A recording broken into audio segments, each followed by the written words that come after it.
Bonjour. J'ai choisi de consacrer cette séance à une notion qui est celle de la joie. La méditation nous invite à la joie. Alors, en ces moments où l'on parle beaucoup de stress, d'angoisse, de malheur, eh bien, prenons un peu le contre-pied de cela, de cette ambiance générale, et parlons de la joie. Je distinguerai quand même tout de suite la joie de la gaieté, même si évidemment on peut établir un lien étroit entre ces deux notions. En général, quand on est joyeux, eh bien on est gai. On peut même être heureux, avoir un sentiment de bonheur, mais c'est une autre question.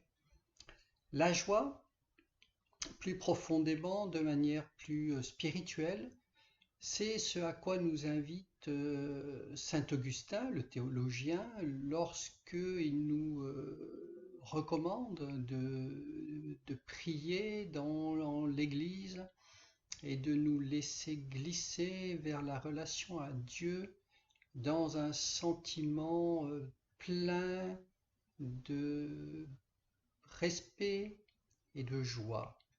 Autrement dit autrement plutôt. Shangyam Trungpa écrit que lorsque nous nous exerçons à rester assis dans le calme et à suivre notre souffle, il dit bien à suivre, il ne dit pas à contrôler, à suivre notre souffle. Nous établissons alors un contact avec notre cœur. Je passe quelques lignes et nous constatons que nous regardons dans l'espace. C'est important ce qu'il dit parce que cela veut dire que lorsque nous sommes simplement assis à suivre notre souffle, nous prenons contact avec notre cœur et ce contact avec notre cœur nous ouvre à tout ce qui nous environne. Nous n'allons pas découvrir dans notre cœur quelque chose de particulier, sinon une immense tendresse. La joie serait un sentiment d'existence globale, une communion avec ce qui est, une communion paisible, calme et tendre. Bien sûr, il est difficile de s'imaginer empli de joie quand on est frappé par le malheur. La méditation nous invite à décentrer notre soi, à nous décentrer pour ne pas rester enfermés dans nos propres angoisses, notre propre malheur, mais à le dépasser pour développer le sentiment d'harmonie avec l'environnement, même si nous avons de bonnes raisons d'être malheureux. La joie dans la méditation n'est pas l'absence de malheur. Elle serait plutôt d'une certaine manière une lutte contre le malheur. Pour terminer mon petit exposé, je citerai Albert Camus qui a écrit « Il faut imaginer Sisyphe heureux ». Je vous invite simplement, comme le suggère, comme le propose Shangyam Trungpa, à rester assis,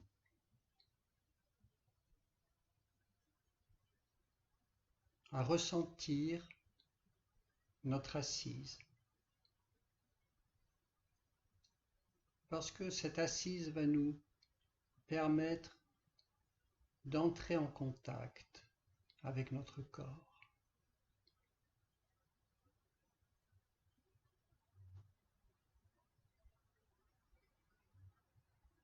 et de suivre tranquillement notre respiration telle qu'elle est.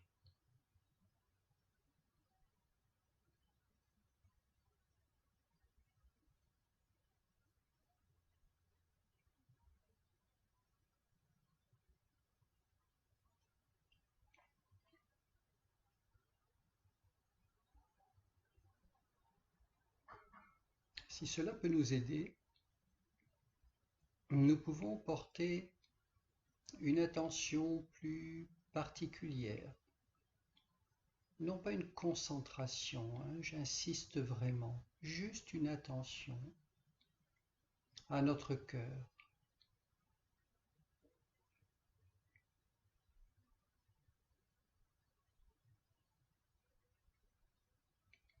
Peut-être même pourrons-nous le sentir battre, sentir le mouvement de notre cœur dans notre poitrine.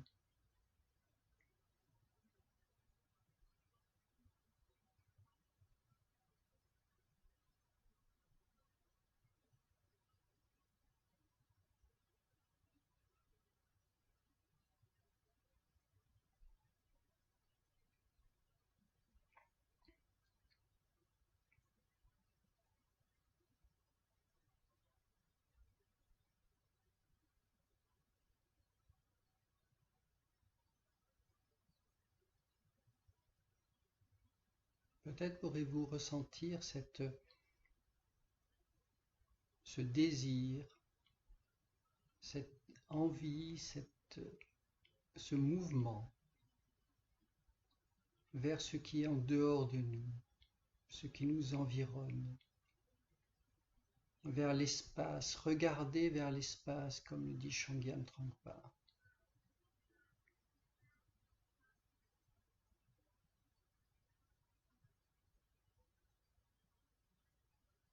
C'est un peu ce que dit saint Augustin avec ses mots, sa croyance, son époque.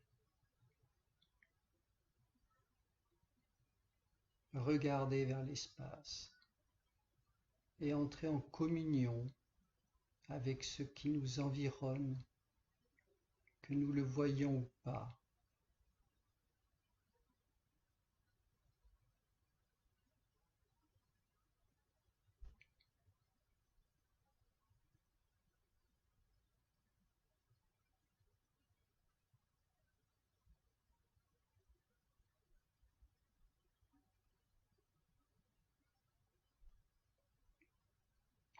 Voilà, nous n'avons pas résolu nos problèmes, mais d'une certaine manière, nous les avons laissés à leur place pour nous contacter à quelque chose de plus vaste.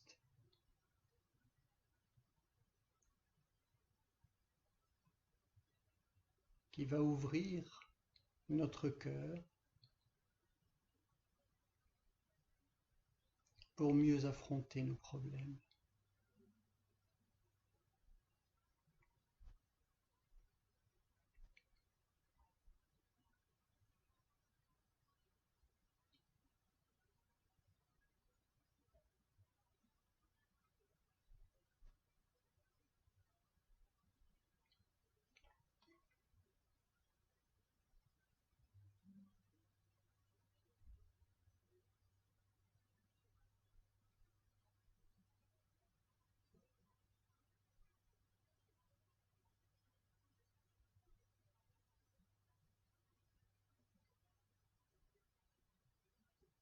On ne recherche pas une épiphanie, un choc, une émotion particulière, juste se laisser glisser dans le mouvement.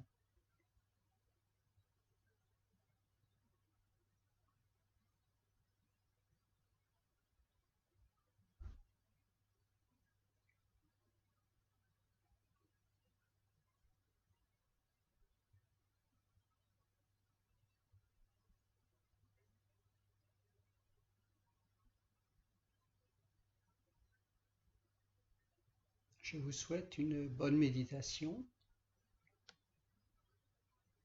et à bientôt pour une nouvelle séance.